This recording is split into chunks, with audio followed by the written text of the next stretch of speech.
We've recently been putting some finishing touches on the lake house, and those projects have turned out awesome. From the TV wall to the living room tables, I love how this is coming together. But one issue that we're having is we're limited on seating. Now, when we built the kitchen island, we tried to incorporate as many seats as possible since we don't have a dining room table, but we're still limited.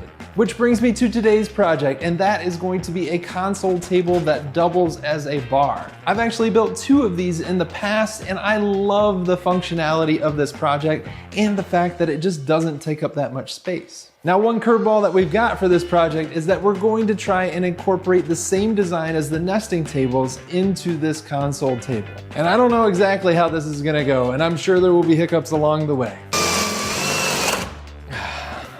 But nevertheless, let's get started. Now, as far as those tables went in the last video, they kind of had this curved edge on the inside, and I want to really match that detail. Now, as you can see here, I'm already holding kind of a mock-up of what I want the legs to look like. This is actually constructed out of 2 2x4s, and I'll get into that process here in a second. But basically we've got this rounded corner and these radius here on the inside, but I think this is all going to come together well, and I think I've got the process down for how to make this. So we're gonna be cutting down these legs first at 36 inches is what we're gonna start with, and then we will head on over to the table saw. So the first thing we're gonna be doing is basically getting rid of these eased edges on the 2x4. So I'm gonna try and make this as skinny of a cut as possible to get rid of that eased edge. That way, when everything comes together, we don't have these rounded over edges. We got nice seamless joints, hopefully. These 2x4s have been, basically we trimmed off that very little bit, about 1/8 of an inch on one side, all of them. And that gives us this nice clean edge like I was talking about before. Now, half of these 2x4s are going to need the same thing on the other side. So we're gonna trim off another 1/8 of an inch off the other side of half of them. Now the other half are going to be cut down or ripped down so that basically this dimension is the same. So if this is 3 and, what did I say, 3 1/4 is what we'll end up with, then over here is gonna be 3 1/4 minus 1.5 inches. So we'll rip down the other half of the boards down to 1 3/4 inches. So we'll get all these boards ripped down to what they need to be, and then we'll move on to the next step.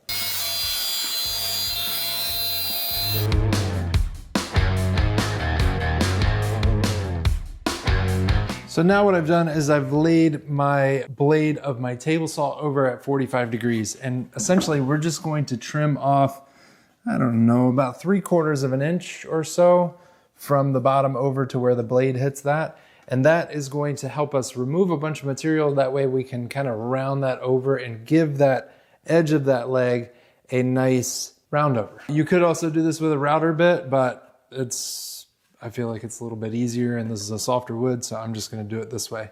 Again, this is only going to be for the wider boards.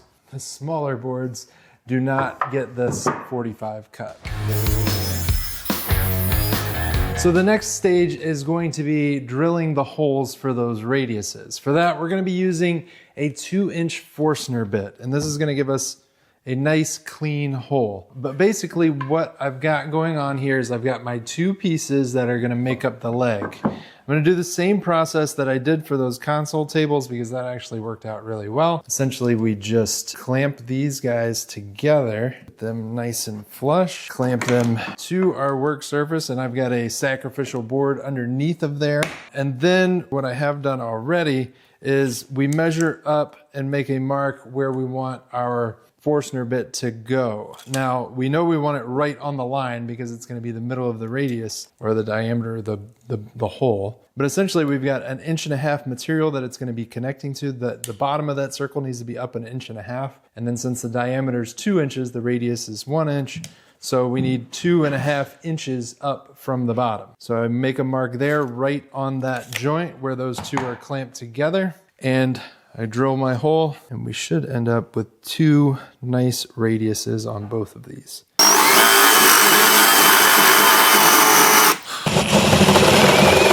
I can't use that. Okay, that one drifted on me a little bit, so we're going to try this again.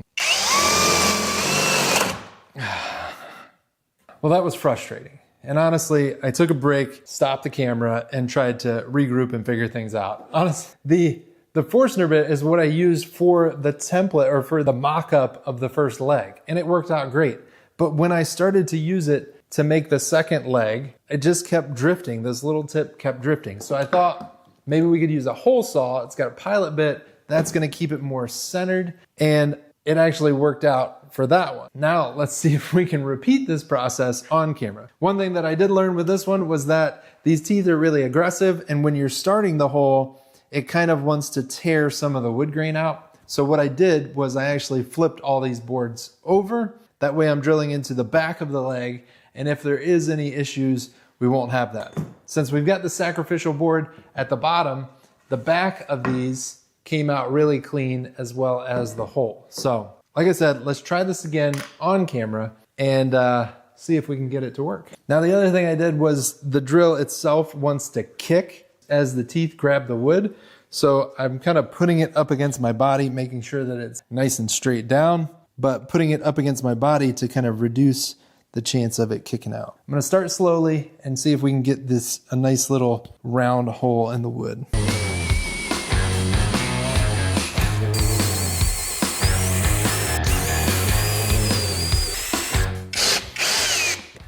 So that looks pretty good. Not too much tear out around the top. And I use a Diablo bit, which is nice because it's got kind of this quick release deal where you can just take off just the hole saw and swap it out for a different size. But also you can kind of just wedge this bit in here and get these bits out, bits of wood. And we don't have nearly as many wood shavings as we did with the Forstner bit. So since my boards are clamped to this sacrificial board, you end up with a nice clean hole around the backside. So again, these two now will become like, and we will cut those lines next. I just got to do the other side.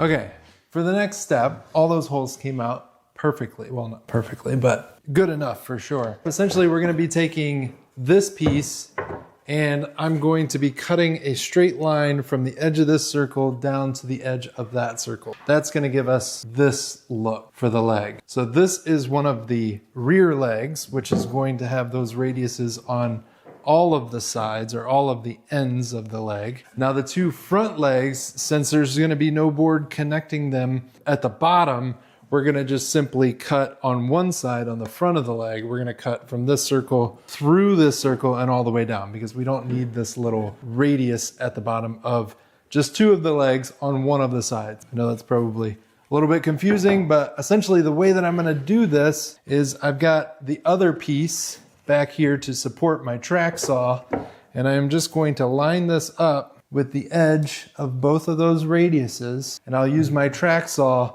to cut as much of this as I can, and then I'll finish it off with a jigsaw. Let's see how this goes. Depth set right.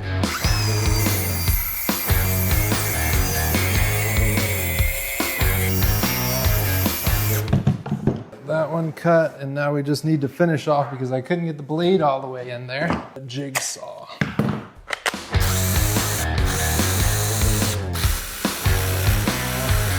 So this is what you end up with. You've kind of got both of those radiuses cut. We will have to touch up sand both of these, but this is a pretty good start for one side of our leg. Now, like I said, I've got to do that to the other side, and then I've got to do that to the other two legs, but those fronts are gonna get cut completely off. So I'm gonna get started on this, and how about a little montage?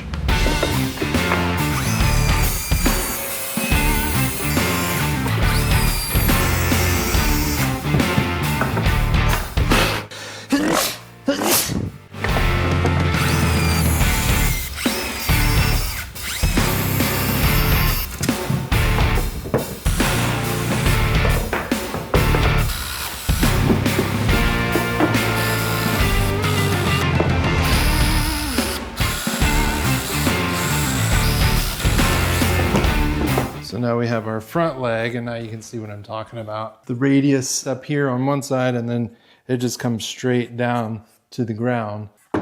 Now we need to get these glued up, and basically we'll just be adding glue to both sides of these, clamp them together, let them sit for about 30 minutes or so until they get nice and adhered together, and then we can start on the sanding process.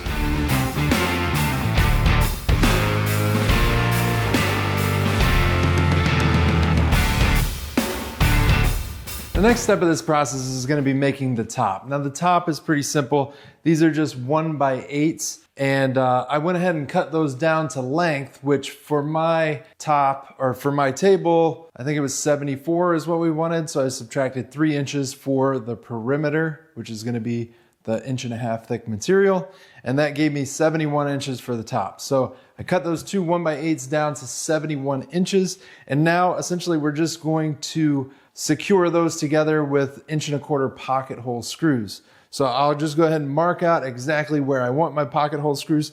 I like to alternate them throughout this joint. That way you kind of get those screws going in from both sides.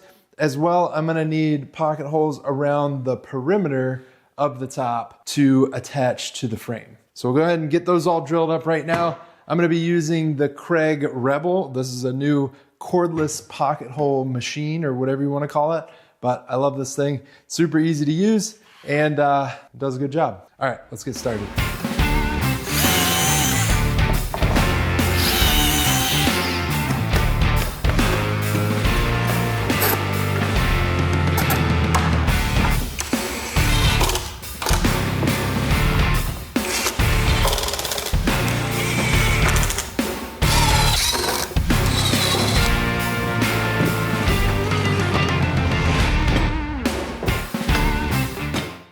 Next thing I'm gonna do is rip down some 2x2s, and this is gonna create the frame around those legs and also support the top. Now, you can buy 2x2s off the shelf, however, they're usually pretty wild looking. So what I like to do is actually rip them down from a 2x4. I'm gonna start by taking off 1/4 inch off of both of these boards. So we'll rip those down to 3¼ inches, and then I'll come back and make these 1.5 inch thick cuts on both of them. So we should end up with 1.5 inch by 1.5 inch, nice square straight pieces. Let's see how it goes.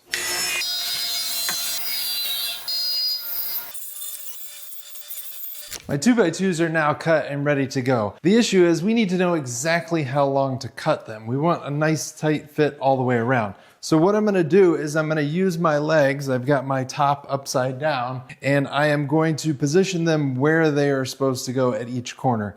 And basically, I'm just going to get them in place, nice and tight to each corner, and then I will mark a line where the edge of them are on the top. That way, once I get all the corners kind of marked out, I can measure from those lines and figure out exactly how long to cut those 2x2s. Once we get those cut, then we can go ahead and assemble the base together, and I guess we can assemble the top too. We'll just go ahead and assemble it all. Drill some pocket holes in the ends of the 2x2s and get it all assembled. But one trick that I am going to do when I'm laying these out, because this is a front one, I'm just gonna mark on the inside. I'll just put a number 1 through 4. So this will be corner 1, 2, 3, 4. That way I know exactly where those legs go when it comes time to assemble. Now, one thing I do want to note is that we just need 1 2x2 for the front, but for the sides and the back, we're going to need 2 because we're going to need to connect the bottom of the legs all together. So we'll make sure we cut 2 of the exact same lengths for the sides and the back.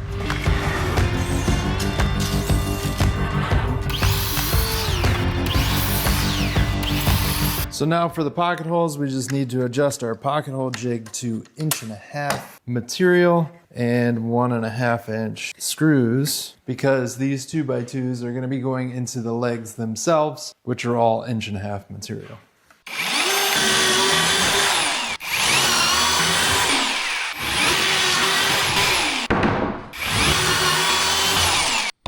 Now these 2x2s are going to get attached or assembled to the leg with 2.5 inch pocket hole screws. They're 1.5 inch material, like we said. So I'm actually going to be using this pocket hole jig for this because it's just easier. You kind of clamp these boards in place, and since they're narrow, it won't wobble around. Luckily, it's a cheaper jig. So we've got it set to 1.5" material, 2.5" pocket hole screws.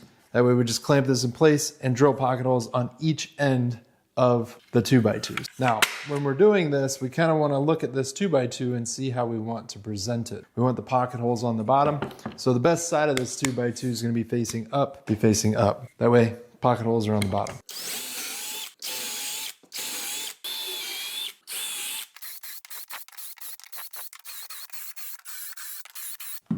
All right, now let's get rid of some of this sawdust and start assembling this thing.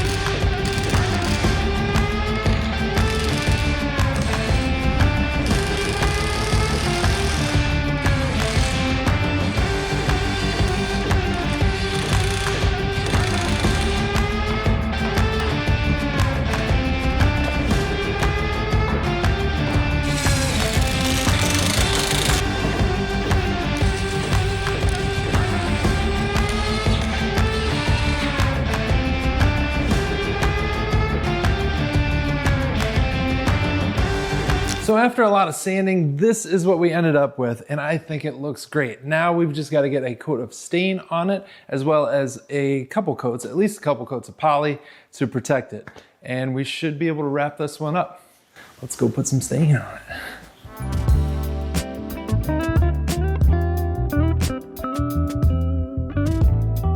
So we got this console table in place, and honestly, it looks great. And not only does it look great, but it's gonna function just to add a few more seats to be able to enjoy a meal, watch some TV, or just enjoy the beautiful outdoors, which I know you can't see because it's completely white in the background. If you want the plans for this one, they're gonna be in a QR code right there that you can scan with your phone, or a link in the description. As always, be safe and happy building.